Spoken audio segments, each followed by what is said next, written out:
My name is Anna Grace Keel, and four of my best friends died this year from a distracted driving accident. It was one Friday night after the Huntsville Grissom basketball game that I told my friends to meet me at Brewster's Ice Cream to celebrate the big win. I pulled into park, and they were not there. I waited 10, 15, 20 minutes, and no one came. I called each one of them, and no answer.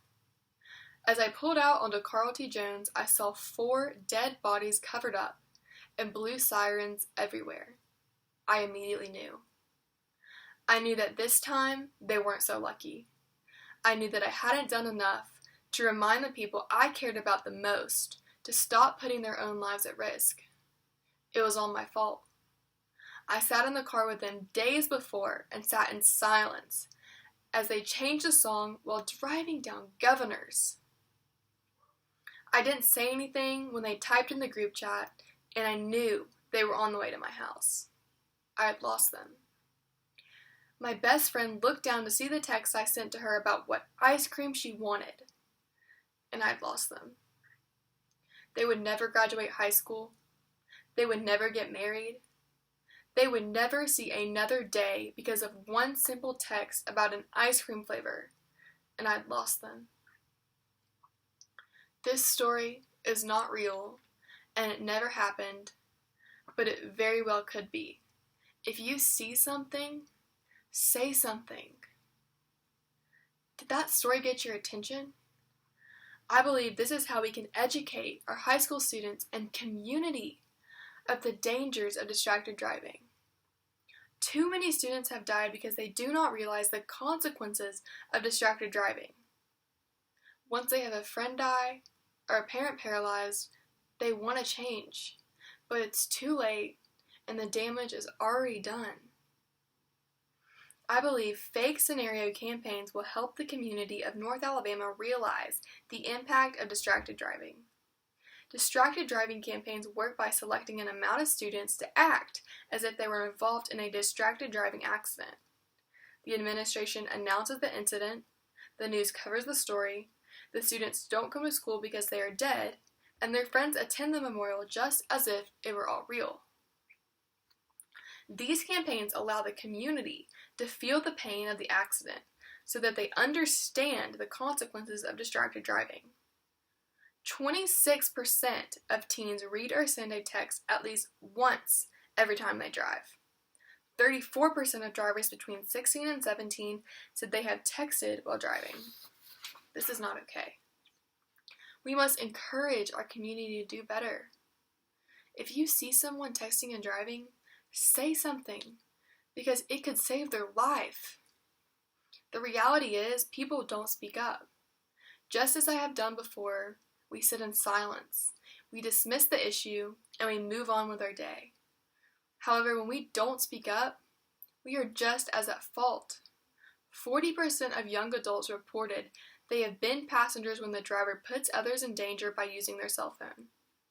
How do we stop this? How do we convince Generation Z to stop putting their life at risk? I believe the answer to this is meeting our teenagers right where they are through social media. Social media influencers have millions of followers who are waiting to see what their next move is and hop on the next trend.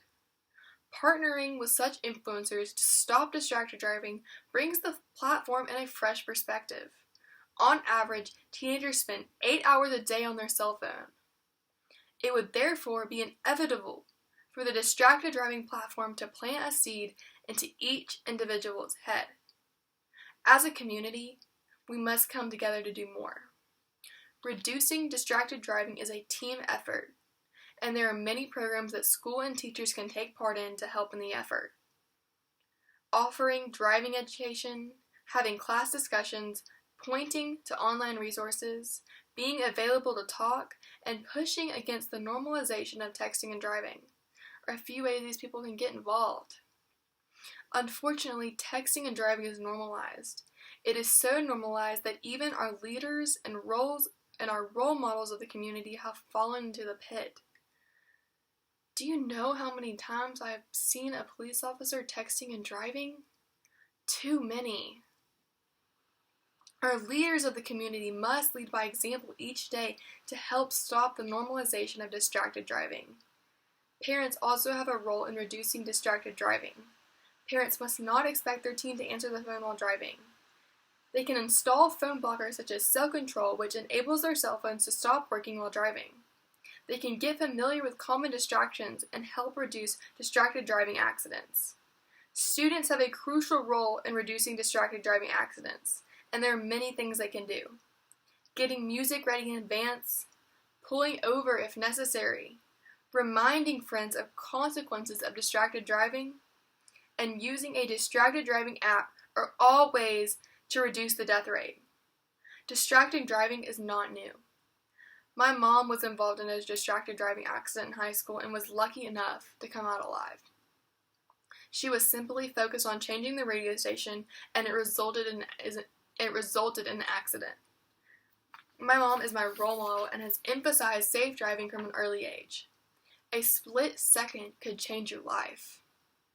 Between 2012 and 2017, nearly 20,000 people died from a distracted driver. As a community, we must do better because we deserve better.